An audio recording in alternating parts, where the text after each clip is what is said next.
Anime fans அனைவருக்கும் வணக்கம். இன்றைக்கி நம்ம த்ரெட்ஸ் ஆஃப் ஃபேட் எபிசோட் 6 தான் பார்க்க போகிறோம். போன எபிசோடில் இவங்க அந்த ஒரு ட்ரெஷர் இருக்கு இல்லையா, அதுக்காக சண்டை போட்டிருப்பாங்க. அந்த ஒரு முயற்சியில் நம்ம ஆட்கள் 2 பேருமே பார்த்தீங்கன்னா ஒரு டொமைன் மாதிரி இருக்குங்க, அதுக்குள்ளே வந்து மாட்டிக்கிட்டாங்க. இப்போ வெளியில் போக முடியல. இது ஆக்சுவலாக ஒருத்தனுடைய சீக்ரெட் டெக்னிக்ங்க. அதுக்குள்ளே தான் மாட்டிக்கிட்டு இருக்காங்க. நம்ம பூப்போவும் சரி ஜாங்லியும் சரி 2 பேருமே அதுக்குள்ளே தான் இருக்காங்க. ஆக்சுவலாக ஜாங்லி சின்ன வயசில் அவங்க மாஸ்டர் கூட ட்ரைனிங் பண்ணும்போது ஒரு சில சம்பவம் நடந்திருக்கும். அவர் நிறைய செலஸ்டியல் டெக்னிக்ஸ் எல்லாம் சொல்லி கொடுத்துருக்காரு. அதை ப்ராக்டிஸ் பண்ணும்போது ஒரு சில டெக்னிக் அவனால் ப்ராக்டிஸ் பண்ண முடியல. ஏன் அப்படின்னு கேட்கும்போது அவர் மாஸ்டர் என்ன சொல்லியிருப்பாரு, பிரச்சனை ஆக்சுவலாக வெளியில் இல்லை, பிரச்சனை உனக்குள்ளே தான் இருக்குது. உன்னுடைய மனசு அப்படிங்கிறது ஒரு நிலைப்படலை, உன்னோட மனசில் தான் பிரச்சனை இருக்குது, அதை சரி பண்ணு அப்படின்னு சொல்லியிருப்பாரு. அது இப்போ இவனுக்கு ஞாபகம் வருது. ஆக்சுவலாக ஜாங்லிக்கு உடம்புல இருக்க எனர்ஜி மொத்தமாக காலி ஆயிடுச்சு. பயபுல ரொம்ப கவலைக்கிடமான நிலையில் இருக்குது. இவன் தான் கொஞ்சம் ஹீல் பண்ணிக்கிட்டு இருக்கான், எனர்ஜி எல்லாம் கொடுத்துக்கிட்டு இருக்கான். சார் இப்போ தான் பொறுமையாக கண் திறந்து பார்க்குறாரு. என்னடா எப்படி இருக்க அப்படின்னு கேட்குறாங்க. அதுக்கும் ஒழுங்காக பதில் சொல்ல மாட்டேங்கிறான். எங்கே அந்த ட்ரெஷர் அப்படின்னு கேட்குறான். ஆக்சுவலாக ட்ரெஷர் இப்போ இவங்க கைக்கு வந்துடுச்சு. ஆனால் என்ன பண்ணுறது, இவங்க உள்ளுக்குள்ளே மாட்டிக்கிட்டு இருக்காங்க. வெளியில் அழிவு வந்துக்கிட்டு இருக்கு. எப்படி போய் எல்லாரையும் காப்பாற்றுறது? பூப்போ என்ன சொல்கிறான், நான் மட்டும் அந்த பொண்ணை காப்பாற்றாமல் இருந்திருந்தா, நான் கொஞ்சம் சீக்கிரம் வந்திருந்தா உனக்கும் இந்த மாதிரி அடிபட்டிருக்காது, நம்ம இந்த மாதிரி மாட்டிக்கிட்டு இருக்க மாட்டோம் அப்படிங்கிறான். ஆனால் ஜாங்லி என்ன சொல்கிறான், இல்லை அப்படிலாம் கிடையாது, நீ என்ன செஞ்சியோ அதை சரியாக தான் செஞ்ச, அதில் எந்த ஒரு பிரச்சனையும் கிடையாது. அதுக்கப்புறம் ஜாங்லி என்ன சொல்கிறான், இவன் ப்ராக்டிஸ் பண்ணிகிட்டு இருக்கும்போது நம்மால் வந்து தடுத்து விட்டான்ல, அதான் சொல்கிறான், நான் நினச்சேன் நீ தடுத்ததுனால தான் எனக்கு பிரச்சனை வந்துச்சு அப்படின்னு நினச்சேன். ஆனால் உண்மையாகவே என்னோட மாஸ்டர் சொன்னது எனக்கு இப்போ தான் ஞாபகத்துக்கு வருது. பிரச்சனை உன்கிட்ட இல்லை, என்கிட்ட தான் பிரச்சனை, என்னுடைய மனசில் தான் பிரச்சனை அப்படிங்கிறான். அதான் சொல்கிறான், நம்ம என்ன ஆனாலும் சரி வெளியில் இருக்க மக்களை கண்டிப்பாக நம்ம காப்பாற்றியே தீருவோம்.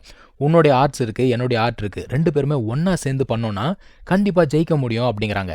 பூப்போவும் பார்க்குறான், கண்டிப்பாக ஹெல்ப் பண்ணுறேன்டா, எதுவாக இருந்தாலும் சரி ஒரு கை பார்த்துடலாம் அப்படிங்கிறான். வெளியில் வானத்துலேருந்து எரிக்கல்லாக விழுந்துக்கிட்டு இருக்குங்க. இதெல்லாம் பத்தாததுக்கு நம்ம கேரவன் மாஸ்டர், அந்த மனுஷன் பார்த்தீங்கன்னா ரொம்ப மோசமான நிலையில் இருக்கான். இவன் போட்டு மெதின்னு மெதிக்கிறான். இவன் என்ன சொல்கிறான், யோ உன்னை ஏதோ காட் ஆஃப் ஆரோன்லாம் சொல்லுவாங்க, ஏன் காலு கீழே செத்து போன நாய் மாதிரி விழுந்து கிடக்குறேன்னு சொல்லிட்டு நக்கலாக பேசுகிறாங்க. ஆக்சுவலாக அவருக்கு அந்த போ யூஸ் பண்ணும்போது அடிபட்டிருக்கு. ஸோ அவருடைய பவர் லெவல் அப்படிங்கிறது கீழே இறங்கிடுச்சு, லெவல் 5க்கு வந்துடுச்சு. ஆனாலும் மனுஷன் இதுக்கெல்லாம் அசர்லையே. மனுஷன் என்ன கேட்குறான், ஏண்டா இதெல்லாம் பண்ணி நீ ஜெயிச்சிடலான்னு நினைக்கிறியா, உன்னால் ஜெயிக்க முடியாது அப்படிங்கிறாரு. அவன் கேரவன் மாஸ்டர் கொலை பண்ணலாம் அப்படின்னு ட்ரை பண்ணும்போது கரெக்டாக நம்ம ஆட்கள் உள்ளுக்குள்ளேருந்து வெளில வராங்க. ஜாங்லி தான் ஆக்சுவலாக தடுக்கிறான். அதை 2 பேருமே உடச்சிட்டு வெளில வந்துட்டாங்க. இப்போ 2 பேருமே லெவல் 5க்கு ரீச் ஆகிட்டானுங்க. இவன் அப்படியே பார்க்குறான், ஓ 2 பேரும் லெவல் 5 ரீச் ஆகிட்டிங்களா, உங்களை நான் ரொம்ப அண்டர் எஸ்டிமேட் பண்ணிட்டேன் போல தெரியுதே அப்படிங்கிறான். ஆனால் நம்ம ஆட்கள் பெருசாக பேசலாம் இல்லைங்க, அவங்க சண்டை போட ரெடி ஆகிட்டாங்க. ஜாங்லி பாட்டு அடிக்க ஆரம்பிச்சிட்டான். அதான் அவன் சொல்கிறான், டேய் நீங்கள் 2 பேர் வெறும் லெவல் 5, எவ்வளோ தைரியம் இருந்தால் என்கிட்டே வந்து சண்டை போடலான்னு பார்ப்பீங்க, காட்டுறேன்டா உங்களுக்கு நமக்குள்ளே இருக்கக்கூடிய பவர் டிஃப்ரென்ஸ் என்ன அப்படிங்கிறத காட்டுறேன்டான்றான். ஸோ 2 தரப்பினருக்கும் நடுவில் சண்டை அப்படிங்கிறத நடக்க ஆரம்பிக்குதுங்க. ஆக்சுவலாக அவன் பார்த்தீங்கன்னா ஸ்ட்ராங்காக தான் இருக்கான். ஆனால் நம்ம ஆட்கள் அதெல்லாம் பெருசாக ஃபீல் பண்ணல. இவங்க 2 பேர் இவங்களோட பவரை கம்பைன் பண்ணி சண்டை போட ஆரம்பிக்கிறானுங்க. லிட்டரலாக ஃபியூஷன் மாதிரி வச்சுக்கோங்களேன். ஃபர்ஸ்ட்டு ஜாங்லி தான் அடிக்கிறான். அவன் அடியே அவனால் தாங்க முடியல. அடுத்து நம்ம பூப்போ கிட்ட போய் வச்சான் பாருங்க ஒரு அடி. அவன் எத்தனை கிலோமீட்டருக்கு அங்கிட்டு போய் விழுந்தான்னு தெரியல. இப்போ தான் இவங்க 2 பேர் போயிட்டு இந்த கேரவன் லீடரை தூக்குறாங்க. என்னங்க பரவாயில்லையா அப்படின்னு கேட்குறானுங்க.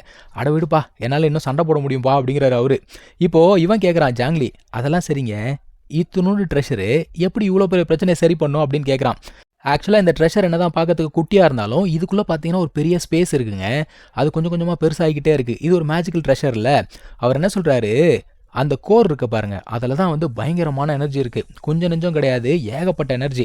அது என்ன பண்ணுமா, வரப்போகிற ஆபத்தை அதுவே சென்ஸ் பண்ணி ஒரு பேரியர் மாதிரி போட்டுக்கோமா. அப்படியான்னு சொல்லிட்டு வாயை பொருந்து பார்த்துக்கிட்டே இருக்காங்க. ஆனால் அந்த பயபுல ஒன்று வச்சுருந்ததில் இவ்வளோ ட்ரெஷரை, அந்த ட்ரெஷரை ஏற்கனவே கரப்ட் ஆகிட்டான். அந்த ஸ்பிரிச்சுவல் கோர் வந்து ஒர்க் ஆக மாட்டேங்குது. ஸோ ஷீல்டு வந்து வெளியில் வர மாட்டேங்குது.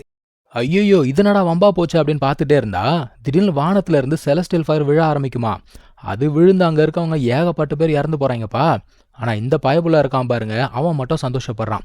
நான் எழுதின ஃபைனல் சாப்டர் பக்காவாக நடக்குது அப்படிங்கிறான். இப்போது வேறு வழியே இல்லையா அப்படின்னு கேட்கும்போது ஸ்பிரிச்சுவல் கோர் உடஞ்சி போச்சு, வேறு வழியே கிடையாது அப்படிங்கிறாரு. நம்ம பூப்போ என்ன கேட்குறான், நான் அங்கே மேலே போயிட்டு அதை ஃபோர்ஸ் பண்ணி திறந்தா என்ன ஆகும் அப்படிங்கிறாங்க. அவர் என்ன சொல்கிறாரு, இது வரைக்கும் யாரும் ட்ரை பண்ணது கிடையாது. ஸோ ஒர்க் ஆகுமா ஆகாதா அப்படிங்கிறதும் தெரியாது. இதில் இன்னொரு பிரச்சனை, அந்த ஸ்பிரிச்சுவல் கோர் இருக்குல்ல, அதில் ஏகப்பட்ட எனர்ஜி இருக்குது. அதாவது அந்த காட்டாற்று வெள்ளத்தை தடுத்து நிறுத்தினா எப்படி இருக்கும், அந்த மாதிரி ஒரு ஃபோர்ஸ் இருக்கும். இவன் போய் ஓப்பன் பண்ண உடனே அவ்வளோ ஃபோர்ஸும் இவன் மேலே தானே வரும். அப்போ எப்படி தாக்கு பிடிப்பான்? ஆனாலும் பூப்போ என்ன சொல்கிறான், என்ன ஆனாலும் பரவாயில்ல ட்ரை பண்ணி பார்த்துடலாம் அப்படிங்கிறான். என்ன மிஞ்சி மிஞ்சி போனால் நான் செத்துருவேனா, பார்த்துக்கலான்றான். ஜாங்லியுமே என்ன சொல்கிறான்னா, நானும் கூட வரேன் அப்படிங்கிறான். இப்போது கேரவன் மாஸ்டர் பார்க்குறாரு, சூப்பர்பா உங்கள் வயசுக்கு ஏற்ற மாதிரியே பண்ணுறீங்க. நானும் என்ன பண்ணுறேன், உங்கள் கூட சேர்ந்து சண்டை போடுறேன். அந்த ஒரு பீஸ்ட்டை நான் பார்த்துக்கிறேன்னு சொல்லிட்டு அவர் வேகமாக போயிட்டாரு. இவனுங்க 2 பேரும் என்ன பண்ணுறானுங்க, மேலே போகிறானுங்க. அது ஆக்சுவலாக ஸ்ட்ரக் ஆகிருக்குல்ல, அதை மேனுவலாக என்ன பண்ணணும், திருப்பணும். இவனுங்க அவங்களுடைய அந்த செலஸ்டியல் ஆர்ட்ஸ் எல்லாத்தையும் பயன்படுத்தி கொஞ்சம் கொஞ்சமாக திருப்ப ஆரம்பிக்கிறாங்க. அந்த சமயத்தில் அங்கே ஒரு ஷீல்டு மாதிரி ஃபார்ம் ஆகுது. இந்த ஷீல்டு என்ன பண்ணுது, அந்த ஃபயர் விழுதில்ல, அதுலேருந்து எல்லாருக்குமே ப்ரொடெக்ஷன் கொடுக்குது. அப்பாடா ஒரு வழியாக தப்பிச்சிடும்டான்னு சொல்லிட்டு இப்போ தான் எல்லாருமே பெருமூச்சு விடுறாங்க.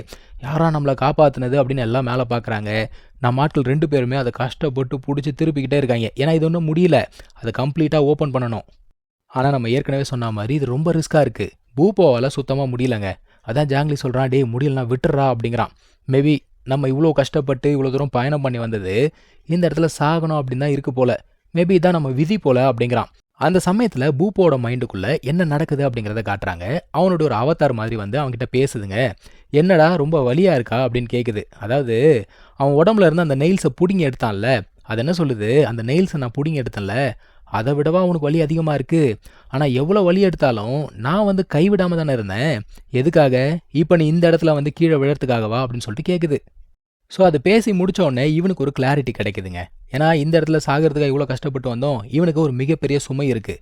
இவன் பழி வாங்க வேண்டியது இருக்கு இல்லையா. அதாவது சொல்லிட்டு போது, இங்கே பாரு, உன்னால் இந்த கேட்டை திறக்க முடியல அப்படின்னா உன்னுடைய ரத்தத்தை பயன்படுத்து, உன்னுடைய ஸ்ட்ரென்த்தை பயன்படுத்து அப்படின்னு சொல்லிட்டு போயிடுச்சு. இப்போ தான் இவனுக்கு ஒரு கிளாரிட்டி வருது. அவன் அப்படியே கீழே பார்க்குறான். கீழே இருக்கவங்களாம் அவ்வளோ நம்பிக்கையாக இருக்காங்கல்ல. அதான் அவன் சொல்கிறான், இந்த இடத்துல விழறதுக்கு நான் வரல, கண்டிப்பாக நான் கைவிட மாட்டேன். இங்கே கீழே இவ்வளோ பேர் இருக்காங்கல்ல, நம்ம காப்பாற்றோன்னு நம்புகிறாங்கல்ல, அந்த நம்பிக்கைக்காக கண்டிப்பாக நான் வந்து கைவிட மாட்டேன், எல்லா உயிர்களுக்காகவும் நான் வந்து கைவிட மாட்டேன்னு சொல்லிட்டு கஷ்டப்பட்டு அதை தூக்க ஆரம்பிக்கிறாங்கப்பா. இப்போ அங்கே ஒரு வழியாக பேரியர் ஃபார்ம் ஆக ஆரம்பிச்சிருச்சு. ஆட்டோமேட்டிக்காக அது வந்து சுழல ஆரம்பிச்சிருச்சு. இதுக்கு மேலே அவங்க அதை ஒன்றும் பண்ண வேண்டிய அவசியம் கிடையாது. அதுக்கேற்ற மாதிரி அந்த பீஸ்ட் வந்தது பாருங்க, அந்த பீஸ்ட் எல்லாமே வெளியில் ஓட ஆரம்பிச்சிருச்சு. 2 பேருமே ஏதோ பெருசாக பயங்கரமாக சாதிச்சிட்ட மாதிரி வந்து நிற்கிறாங்க. நம்ம ஜியாங்லிக்கு சின்ன வயசுலேருந்து மனசில் இருந்த ஒரு உறுத்தல், அதுவுமே இப்போ அவனுக்கு சரியாயிடுச்சுங்க. இங்கே தான் இந்த எபிசோட் முடியுது. நம்ம அடுத்த எபிசோடில் கண்டினியூ பண்ணலாம். தேங்க்யூ ஸோ மச் ஃபார் வாட்சிங். Take care. பை.